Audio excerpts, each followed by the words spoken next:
اس کے بعد اس کے لیے ایک اسکیم بنانا، پھر اس کے لیے ایک تجزیہ کر کے یہ دیکھنا کہ جو کچھ سٹیپس میں نے سوچے تھے کیا وہ ہوئے کہ نہیں ہوئے۔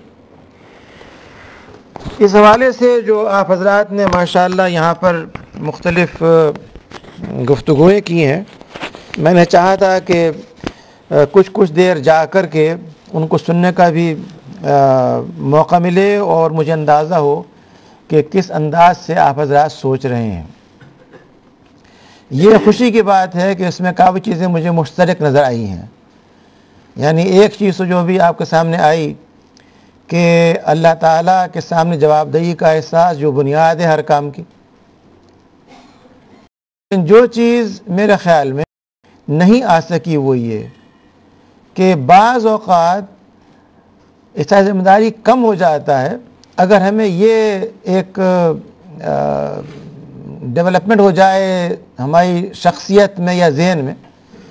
کہ ہم نے بہت سے ایسے اجتماعات پہلے بھی کیے ہیں، وہی بات تقریباً ہوں گی جو پہلے ہوئی تھی،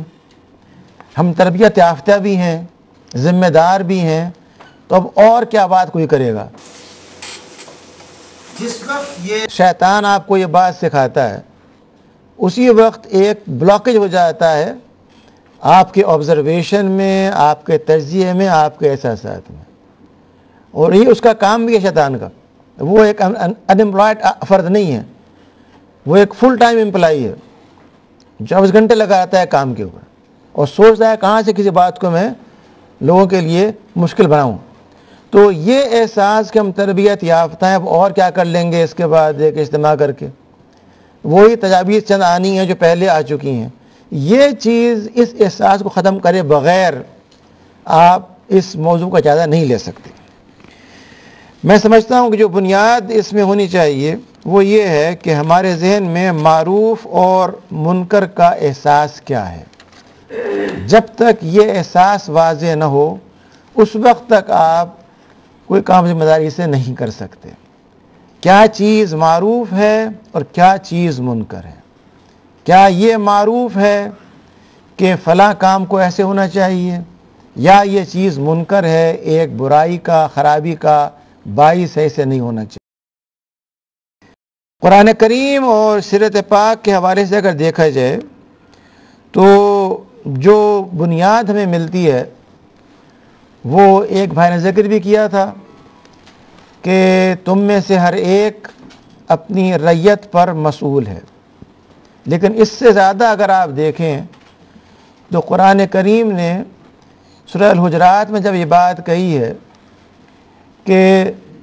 تم ایک دوسرے کے بھائی ہو اور اس بنا پر ضرورت ہے کہ بھائی چارے میں اضافہ کرنے کے لیے، اخوت میں اضافہ کرنے کے لیے کسی بھی قضیے کو پیدا نہ ہونے دیا جائے اور اس کی اصلاح کی جائے۔ فاصلہ بین اخویکم، گویا جو بنیاد ہے وہ اس اخوت کا اصول ہے جس کے اندر آپ اپنی ذمہ داری بحیثیت ایک بھائی کے ادا کر سکیں۔ حدیث میں یہ بات کہی گئی ہے کہ دین نام ہی نصیحت کا ہے۔ یہ جو نصیحت ہے یہ کیا چیز ہے؟ یہ وہ چیز ہے جو آپ کو اس حدیث سے ملتی ہے جہاں پہ کہا گیا ہے کہ ایک مومن دوسرے مومن کا آئینہ ہے۔ نصیحت اسی وقت ہوگی جب کہ آپ آبجیکٹیولی اپنے بھائی کے بارے میں اور اپنے بارے میں بھی، یعنی جو آئینہ ہم دکھا رہے ہیں اپنے بھائی کو، اس میں اپنا چہرہ بھی کسی وقت دیکھ لیں کہ اس چہرے کے اوپر مسکراہٹ ہے، کوئی مایوسی ہے، کوئی تاریکی ہے، یا وہ چمکتا ہوا چہرہ، اور اسی انداز سے اپنے بھائی کے بارے میں بھی دیکھیں کہ آبجیکٹیولی کیا چیز ایسی ہے جو اس کے لیے مشورہ دینے کی ضرورت ہے۔ ہمارا پیمانہ ایک ہو، یہ شکل نہ ہو کہ جو چیز چھوٹی سی ہے اور آپ کے بھائی نے کر دی اس پر تو آپ 15 سال تک دل میں لیے بیٹھے ہیں اور معاف کرنے پہ آمادہ نہیں ہیں، اور جو کچھ میں کر رہا ہوں اپنے بھائی کے ساتھ وہ میں سمجھتا ہوں کوئی بری بات نہیں، آخر مجھے بھی حق پہنچتا ہے ریٹیلیٹ کرنے کا، میں نے ایک بار کہی تو کیا ہو گیا۔ گویا کہ احساس ذمہ داری اس وقت بیدار ہوگا جب پہلا کام تزکیہ نفس کا انفرادی سطح پر کیا جائے انڈیویجولی، اور یہ کام سب سے پہلے ہم میں سے ہر ایک کرنے کا ہوگا۔ جب آپ کہیں جا رہے ہیں اور اجتماع کا کوئی وقت ہے اور آپ دیر سے پہنچ رہے ہیں،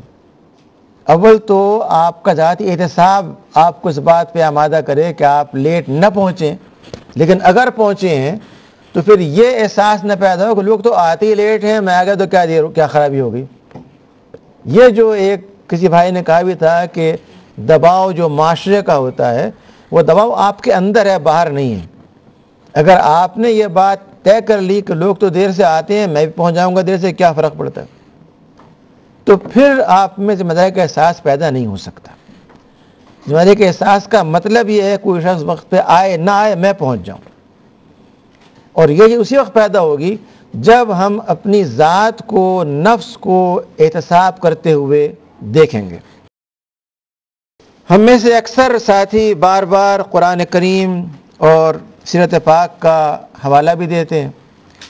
اس پر مطالعہ بھی پیش کرتے ہیں، اور جو ہمارے معروف موضوعات میں بات بھی کرتے ہیں۔ سورہ والعصر کی تفسیر ہو،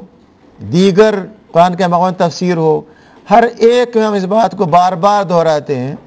کہ حق کی وصیت، حق کی تواصی، اس کا بار بار کیا جانا، یہ سب ضروری ہے۔ لیکن جو بات یہاں کہی گئی تھی تذکیر کے حوالے سے، اس سے ہم عام طور پر بھول جاتے ہیں۔ تذکیر کا مطلب محض یہ نہیں ہے کہ ایک جوشیلا گرما دینے والا خطاب،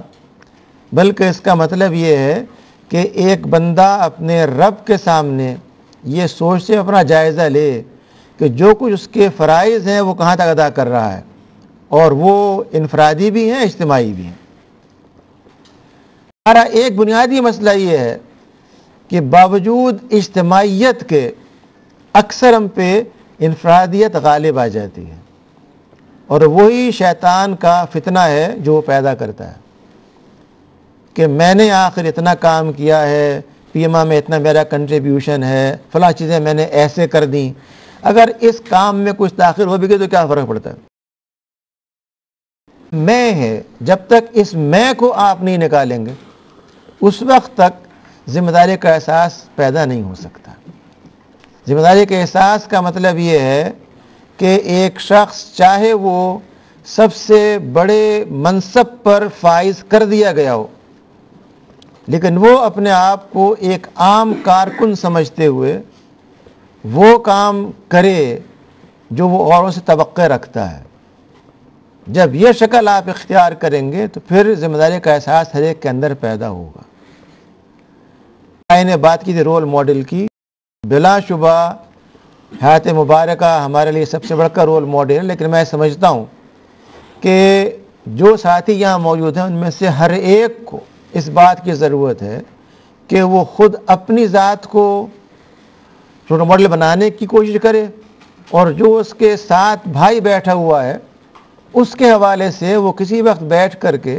ایک کاغذ کے اوپر 3 نکات وہ لکھے جو اس کے خیال میں سخت ناپسندیدہ ہیں۔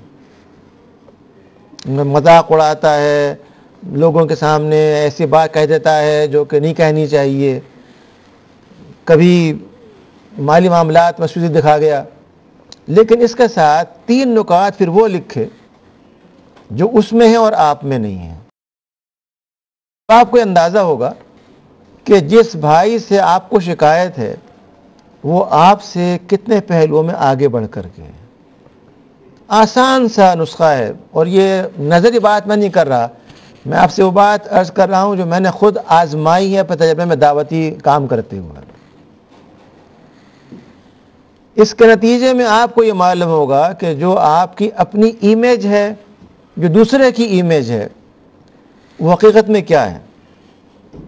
اور آخر کار آپ کو یہ قوت حاصل ہوگی کہ مجھے اپنے کام کو بہتر انداز میں کرنے کے لیے کیا چیزیں اپنے اندر پیدا کرنی ہے۔ جب تک ایک مومن ہمہ وقت لرنر نہ ہو اس وقت تک اس میں ذمہ داری کا احساس نہ پیدا ہوگا، نہ وہ ذمہ داری پوری کر سکے گا۔ یہ جو حدیث میں آپ نے پڑھا ہے بار بار، آپ نے درس بھی دیے ہوں گے اس کے اوپر، جس میں ذکر آتا ہے کہ کچھ لوگ ایک کشتی میں سوار ہوتے ہیں اور پورا ڈالتے ہیں کہ کس لیول پر وہ اس کشتی کے اندر سواری کریں گے. کچھ لوگ جاتے ہیں اوپر کے لیول، کچھ نیچے کے لیول پہ چلے جاتے ہیں، لیکن جو اوپر کے لیول والے ہیں ان کو تکلیف سے بچانے کے لیے نیچے والے سمجھتے ہیں کہ ہم کشتی میں سوراخ کر کے پانی یہیں سے حاصل کر لیں. یہ حدیث جو آپ نے پڑھی ہے جو یہ بتاتی ہے کہ وہ دور آ سکتا ہے جب لوگ اتنے بے عقل ہو جائیں، غیر ذمہ دار ہو جائیں کہ بجائے یہ سوچنے کے کہ کسی غرق ہو جائے گی، وہ محض اپنا فائدہ دیکھ کر کہ سوراخ کر لیں. ایسے دور میں کیا کرنا چاہیے؟ ذمہ داری کا احساس کیا ہے؟ ذمہ داری کا احساس یہ ہے کہ ان کو اس کام سے روکا جائے. اس کے لیے آپ وہ سارے وسائل استعمال کریں جو ضروری ہوں. وہ وسائل آپ کے ہاتھ کے ہوں، زبان کے ہوں، اجتماعی دباؤ کے ہوں، ان سب کو استعمال کیا جائے. گویا ذمہ داری کا احساس جو ہے وہ چیزوں کو دیکھ کر کے اصلاح کرنے کا ہے. وہ یہ نہیں ہے کہ آپ یہ سوچ لیں کہ میں نے اپنا کام پورا کر دیا، میں تو آ گیا دفتر 2 بجے، 8 بجے آ گیا، 9 بجے آ گیا، 6 گھنٹے بیٹھ گیا. لیکن جو لوگ نہیں بیٹھ رہے ہیں، جب تک ان پر آپ نگرانی کر کے ان کو آمادہ نہیں کریں گے وقت پہ آنے پر، اور اس کے لیے ضروری ہے کہ آپ کا جو انداز ان کو متوجہ کرنے کا ہے اس میں 3 چیزیں آپ کے سامنے ہوں. ایک تو یہ کہ آپ کا جو خاموش عمل ہے زیادہ مؤثر ہے تقریر کے مقابلے میں. دوسرے جو آپ کی نرم اور بھلی بات ہے وہ زیادہ مؤثر ہے حاکمانہ اور تعزیرانہ اقدام کے مقابلے میں. لیکن ان سب کے باوجود جو ایک بات یہاں کہی گئی تھی، اللہ سبحانہ و تعالی بھی جہاں پر ہر چیز کے لیے اجر دینے پر آمادہ بیٹھے اور ہر موقع پہ چاہتے ہیں اپنے بندوں کو بھلائی کا کام ان سے کروا لیں یا ان کو کرنے کا موقع دے دیں، وہ بھی آخر کار اپنے اسماء الحسنہ کے اندر وہ نام بھی رکھتے ہیں جو گرفت والے ہیں. جس کا مطلب یہ ہے کہ جب تک گرفت نہ کی جائے کام نہیں ہو سکتا. میرا اپنا احساس یہ ہے کہ ہم نے بعض فورمز کے اندر احتساب کے تصور کو بہت ڈائلیوٹ کر دیا ہے اور یہ سمجھ لیا ہے کہ بعض چیزیں بہت معمولی سے ہیں، ان پہ احتساب نہ بھی کیا کوئی بری بات نہیں، یا کیا بھی گیا تو اس پر کسی نے اگر سر جھکا کر کے اعتراف کر لیا تو کام پورا ہو گیا. جس بات کی ضرورت ہے وہ یہ کہ نہ صرف احتساب کیا جائے انفرادی حیثیت سے، اجتماعی حیثیت سے، بلکہ اس بات کو پیش نظر رکھا جائے کہ کیا یہ احتساب ایک ہی بات پہ بار بار کیا جا رہا ہے اور اصلاح نہیں ہو رہی. اور اگر ایسا ہے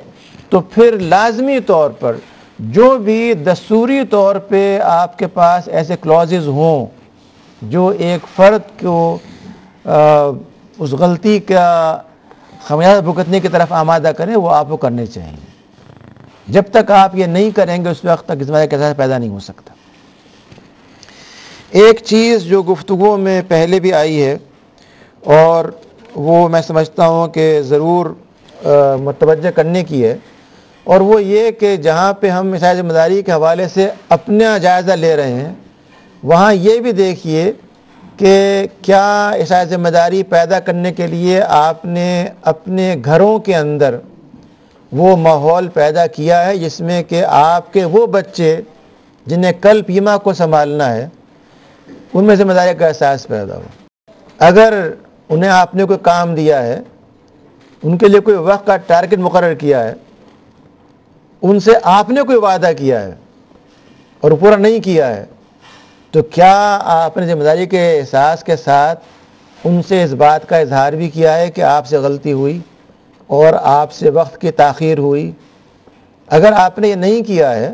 تو ہمارے سارے خطابات، تجزیے، انالیسز ایک ذہنی مشق ہو سکتے ہیں، ان کا فائدہ کچھ نہیں ہو سکتا. میں یہ سمجھتا ہوں کہ اگر گھر کے اندر آپ نے بچوں میں یہ احساس پیدا کر دیا ہے کہ جو کام ان کو دیا گیا ہے جب تک وہ اس کو نہیں کرتے ہیں انہیں کوئی معاوضہ نہیں ملے گا. وہ معاوضہ ان کا کھانا بھی ہو سکتا ہے، ان کا آرام بھی ہو سکتا ہے، ان کا لباس بھی ہو سکتا ہے، وہ سب چیزیں جو آپ ان کو فراہم کرتے ہیں. جب آپ یہ شکل اختیار کریں گے تو پھر آپ کو خود بھی یہ کام کرنا ہوگا. یہ نہیں ہو سکتا کہ آپ بچوں کو تو پابند کر دیں اور خود آپ غیر ذمہ داری سے کام کرتے رہیں. اگر آپ نے بچے سے وعدہ کیا ہے کہ اسے آپ شام کو کہیں لے کر کے جائیں گے کھانا کھلانے کے لیے یا تفریح کے لیے، تو چاہے کتنا ہی اہم کام آپ کیوں نہ کر رہے ہوں آپ کو اس کی پابندی کرنی ہوگی. یہ چیز کہ ایک شخص آ کر کے اور بالکل تھکے ہوئے چہرے کے ساتھ اور بڑی ہی سست رفتاری کے ساتھ گھر میں داخل ہو کر کے تاثر یہ دے کہ گویا کہ تمام دنیا کام وہی کرتا ہے کوئی اور کام نہیں کرتا، اور اب وہ بالکل تھک کر کے بے بس ہو کر کے پہنچ گیا ہے، اس لیے قابل رحم ہے، یہ آپ کو ختم کرنی ہوگی. دن بھر کام کرنے کے بعد حشاش بشاش ہو کر کے خوشی کے ساتھ گھر میں داخل ہونا ہوگا اور وہ سارے کام کرنے آپ نے وعدے کیے ہیں. یہ جو ایک تصور ہے کہ شوہر ہمیشہ بیچارہ مظلوم ہوتا ہے جب گھر پہنچتا ہے اور وہ چاہتا ہے کہ اس کی بیوی اور بچے اس کی خاطر تواضع کریں اور اس کو اپریشیٹ کریں، یہ نفسیات ختم کرنی ہو. جب یہ آپ ختم کریں گے اسی وقت آپ ذمہ داری کے احساس کو بیدار کر سکیں. ایک چیز جو بہت ضروری ہے وہ یہ کہ اس ذمہ داری کے احساس کو بیدار کرنے میں آپ کو قرآن و حدیث سے وہ سہارا لینا پڑے گا جو مستقل رابطے کا سہارا ہے. جب آپ یہ پڑھتے ہیں کہ ایک مومن دوسرے مومن کے لیے ڈھال ہے، وہ اس کے لیے ایک انتہائی قوت دینے والا فرد ہے، وہ ایک اینٹ کی طرح سے اس ساتھ جڑا ہوا ہے، تو ان تمام چیزوں سے مطلب کیا نکلتا ہے؟ ذمہ داری کیا قائم ہوتی ہے؟ ذمہ داری کا جو احساس ہے وہ محض یہ نہیں ہے کہ آپ وقت پہ آنا ہے، بلکہ ایک بھائی کی حیثیت سے جو ذمہ داریاں آپ کو ادا کرنی ہیں کیا وہ ادا ہو رہی ہیں؟ اگر وہ شخص علیل ہوا ہے، اگر وہ شخص نظر نہیں آ رہا آپ کو، اگر اس شخص کے ساتھ کوئی آپ کی رنجش ہو گئی ہے، تو کیا آپ نے اس چیز کو سیریسلی لے کر کے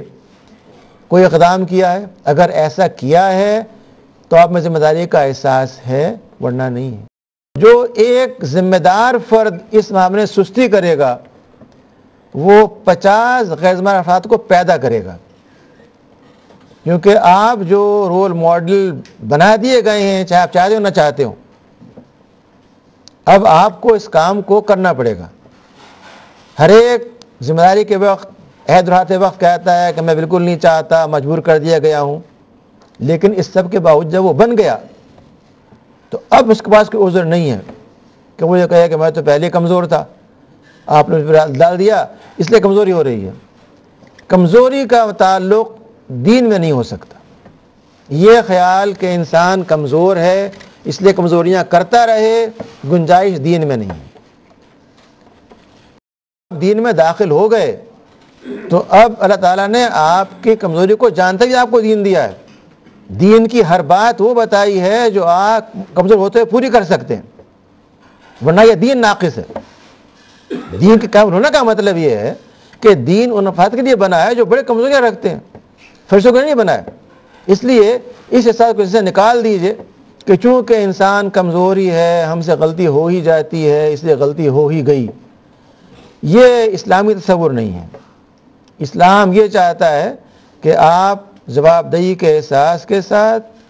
یہ سمجھتے ہوئے کہ یہ دین آپ کی صلاحیت کو دیکھتے ہوئے بھیجا گیا ہے، اس دین کو لے کر کے آگے چلیں اور اس کے اندر وہی کام کریں